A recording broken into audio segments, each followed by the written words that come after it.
We are now in the final days of preparation for the upcoming holiday of Shavuos, the anniversary of the giving of the Torah at Mount Sinai. And Judaism is all about preparation. We have so many different times of the year that are designated for preparation. The month of Elul, for example, is a preparation for Tishrei, for Rosh Hashanah. And of course, we have the 7 weeks of counting, which leads to the holiday of Shavuos. But then in that preparation itself, the last 5 days before Shavuos are designated for a more intense form of preparation. In Ethics of the Fathers, we're told that there are 3 negative traits that can destroy our existence. They're envy, lust, and pursuit of glory.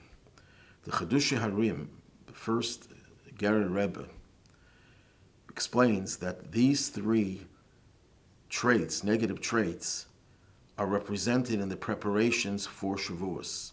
When we look in the Torah and we see what the Jews had to do to prepare for this major event of receiving the Torah, we'll see that they were directed towards negating these 3 negative traits. The first thing that happened when they came to Mount Sinai on Rosh Chodesh, the first of the month, was Vayichad. They encamped as one person. There was total unity. Ki ish echad, b'lev echad, Rashi says, like one person with one heart. That negated the idea of envy. Why are people envious? Why do people hate others?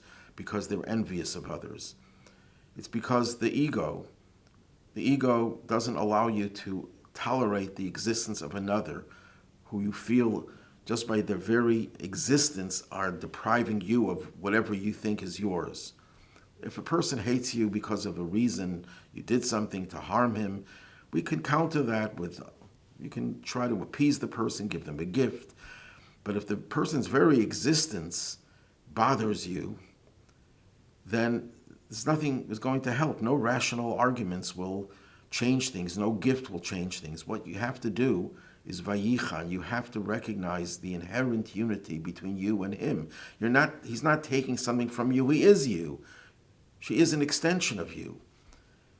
As it says in Tanya, that we're all one, that we all have one source. And because of our souls, we are totally united. So that takes away the envy. That was the first preparation that occurred on the first day of the month. Then Moses was told by God to tell the people they should separate from their wives.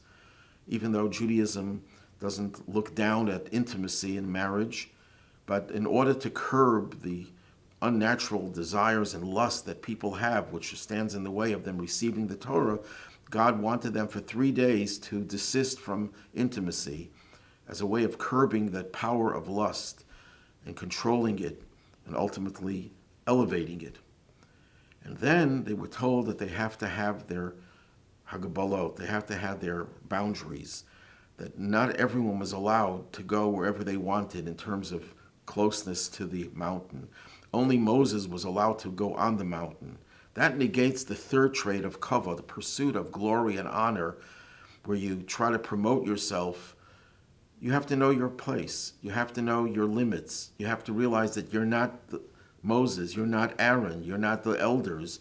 Everyone has to realize humbly that they are given a special place in this world, and they shouldn't try to usurp someone else's. They shouldn't be obsessed with the pursuit of glory and honor.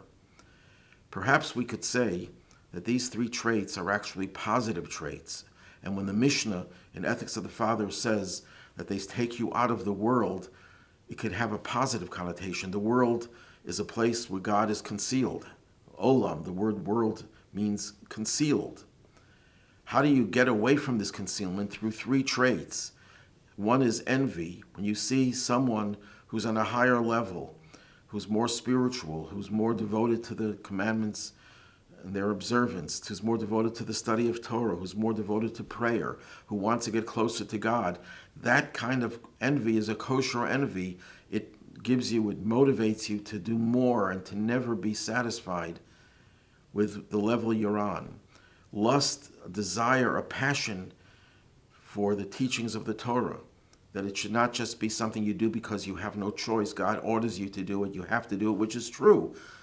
But God doesn't want us just to do it because we're told to do it. God wants us to have a passion for it.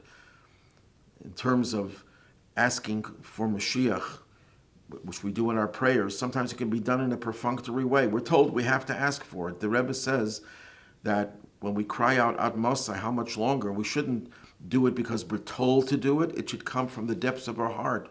We should desire it. We should cherish it. We should pine for it and yearn for it. And thirdly, we should look for the kavod, the glory of God, to reveal God's glory in this world. If we want, we could find references to these three different traits as preparations for Mashiach, which will be manifested in the Messianic age.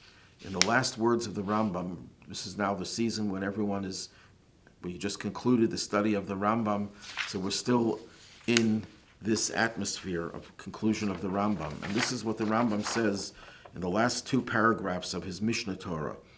He says, the sages and prophets did not yearn for the Messianic era in order to have dominion over the entire world, to rule over the Gentiles, to be exalted by the nations. What does that mean? They will not seek honor and glory. And then he continues, or to eat, drink, and celebrate. What does that mean? They will not pursue worldly pleasures. Rather, they desire to be free for the study of Torah and wisdom without any pressures or disturbances. And then he continues in the last paragraph. In that era, there will be no famine or war, envy or rivalry. That means there will be true unity. For good will flow in abundance, and all delights will be as common as dust. That means, although there will be an abundance of delights, we will not be attracted to them. They will not have value beyond that of dust. And the occupation of the entire world, the Rambam concludes, will be solely to know God. Therefore, Israel will be great sages in matters, knowledge of their creation, full extent of human potential. As Isaiah states, the world will be filled with the knowledge of God as the sea fills the ocean bed. So you see in these last words of Rambam, he's alluding to all of those three negative traits, how they'll be rectified. We won't be pursuing the Messianic age for the power, the glory that we will have. We don't look for the physical desires, and there will be complete and total unity. There will be no more rivalry and hatred between one person and another. May we see this revelation of Mashiach and the ultimate redemption even before we celebrate Shavuos. And may we celebrate Shavuos, this anniversary of the giving of the Torah, in the holy temple in Yerushalayim with Mashiach at our head.